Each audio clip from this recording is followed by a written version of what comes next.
Good morning, everybody. It's Monday. Hope everyone's doing well. Welcome to GAAS, and we're going to go up in flames today.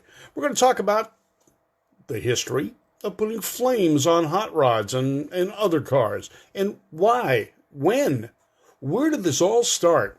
Well, I've been doing some reading on it because I've always liked flames on hot rods, and when I built my current one 30 some odd years ago, two friends and myself put flames on it. It was a black car. It needed something.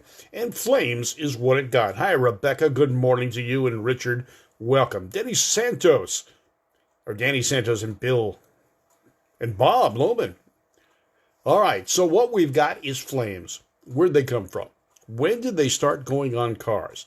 Well, the origin of flames on cars kind of dates back, they're saying, to about 1938. An oval track racer, jalopy, or sprint car as they were at the time, or midget, was running on a track here in Southern California. Had a fuel leak. It caught fire. The flames followed the lines of the car going back, and this was 1938. And it was at a track at Gilmore Stadium. That's in the Fairfax district here in Southern California. Someplace you wouldn't think a racetrack would be, but Gilmore was a big petroleum organization at the time, and they had their own racetrack.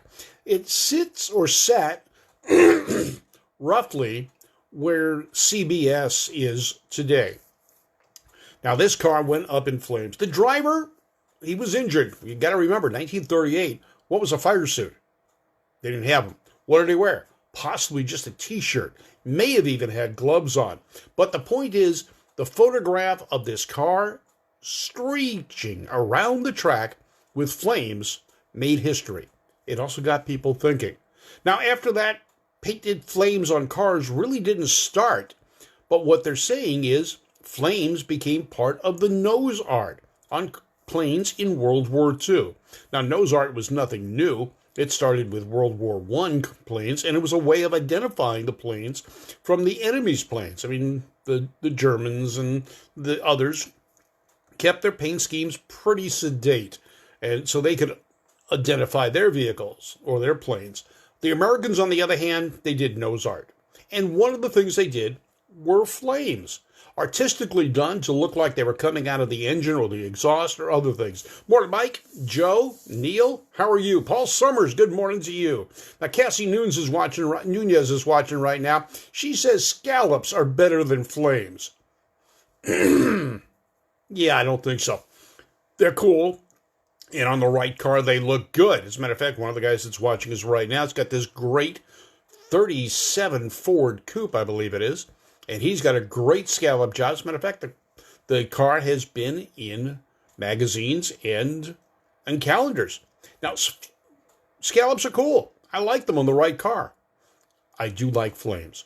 And flames have been popularized on cars. Now, the earliest car I remember having flames was Bob McCoy's 40 Ford sedan. And I got to meet Bob. I became friends with Bob before he passed, and we talked about his flames. He went out and looked at my car and said, that's kind of cool flames. I said, well, you inspired me, and we did it in the same vein that he had done his 40. So my Plymouth had flames on it, a little over 30 some odd years that I've been driving it, and I love flames. Now, the other flames I like, there's a number of cars with flames, but the Grabowski T-Bucket with flames, that has got to be great. And like Rebecca says, we've gotten cars with ghost flames. Now, this is a more sedate or kind of hidden flame where in the clear coat, they will put a slightly different color in it or a little bit of pearl. And when you look at them at the right angle, you'll see the flames. On many, many cars, they're doing it that way. They're subtle. You see some cars, and I saw one, it was a Chevy Z28 with the factory style stripes down the center. But inside those stripes were ghost flames. Looked cool. You've seen all sorts of flames. We've seen guys airbrushing flames now that look more realistic rather than cartoonish.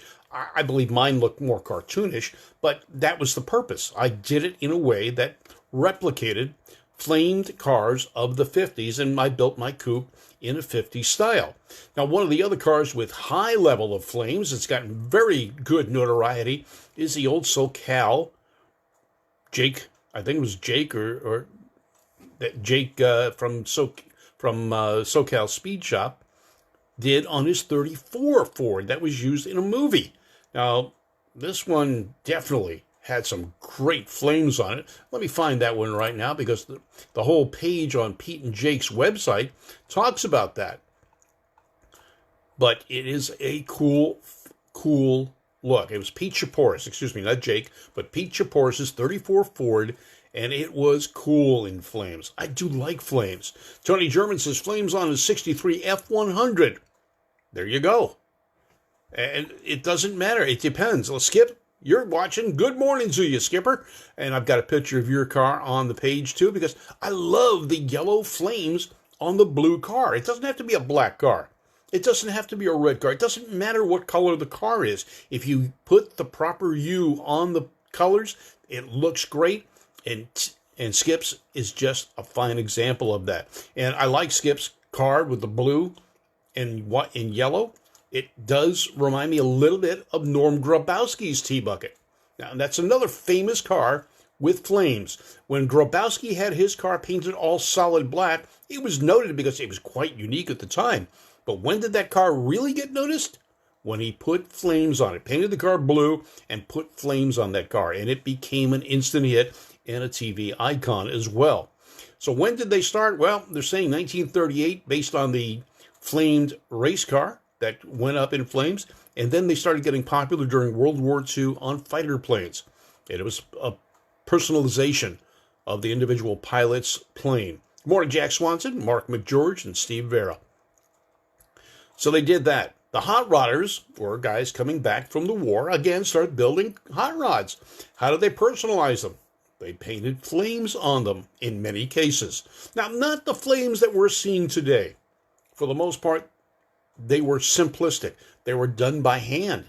They weren't as technically done as they are today. I saw a Firebird the other day with the Screaming Chicken on the hood, done in airbrush, flamed by a famous painter who is an airbrush expert that we lost just last week. But his Flamin' Chicken, man, that thing was gorgeous. And the flames, again, on the hood. So it was a Firebird. Didn't cover the entire car, just on the hood. Danny Santos says candy green flames really look cool. And again, depending on the car you're putting them on, the color of those flames, matching with the body, contrasting with the body of the car, accenting some of the body shapes. Flames are cool. Scallops are good too, Cassie. I'm not disagreeing with you, but they're not better than flames. They're all in the eye of the beholder and what you like on cars. And personally, I like them both, but on my car, it had to be flames. The car was black, it was a coupe, it was lowered, it was a hot rod. And what do hot rods have? Hot rods have flames, and I put flames on it. So that's the way it was. Now, the fad started, and I call it a fad because it is a fad. It started back in the days when the hot rodders started getting back into racing at El Mirage and places like that. Good morning, Debbie Reyes. How are you doing this morning? And Mike Levy. So they tried to personalize their cars. Some did scallops. Some did two-tone paint jobs. Others did flames, and the flames were popular. They graced the cover of CarCraft magazine on many a coupe and a roadster. Hot rods and flames became synonymous. Von Dutch and his paint jobs with flames were very well known. Cassie's saying, okay, she's relinquished. She likes flames. On the Firebird are different. Yes, they are. And she's looking for some original flames from those typical and boring, yeah, in some cases, but you know what? They're cool. CarCraft magazine had a number of cars on the cover with flames. Bob McCoy's car was one in particular. Now, I talked to Bob about how he did it, and he was very artistic. And I've got a number of pieces of art from Bob, and really do miss that guy because he was fun to talk to, and he was a hardcore driver as well. He did his 40. He masked off the flames, the area, the shapes that he wanted. He did them painted them yellow, got the edges with a little bit of orange, did the nose of his car in red, and then instead of just blending the paint, he actually color sanded the edges of the red to smooth it out and give it kind of a different texture. So it wasn't even, there wasn't an even line, there wasn't a straight line. Frank, yes, you're right. Tom McMullen's 32 Ford had flames, and it was cool. It wouldn't have been the same without those flames. And traditional flames, like I had, and Bob McCoy's and others. Your white, your red, your orange colors, and then white pinstriping around the edge. That was the traditional style flames, and that's what I did on my car. And I love it. That's the way it should be. John Gomes came out and finished the flames for me. We had changed the hood on my car a number of years ago and never got around to putting the flames back on the hood. I drove it for about 15, 20 years with just the hood painted black. Now it's back to full flames, hood, and fenders, and I love the look. And a lot of people do, but that's what gives the vehicle character. There have been a number of cars at El Mirage and Bonneville with flames on them, and a lot of people can still look at flames as a necessity on a black hot rod. Good morning, Terry. How are you? All right, there's a lot of stories about flames, and you can go to the Pete and Jake's website and check out the process they did on putting the flames on their famous 34 Ford. And you see them doing it, and it was a great job to show them masking and how they have to do it. Today, well, flames are just part of hot rodding legacy, and we love it. So how do you put flames on your car? Well, you look at it and check it out.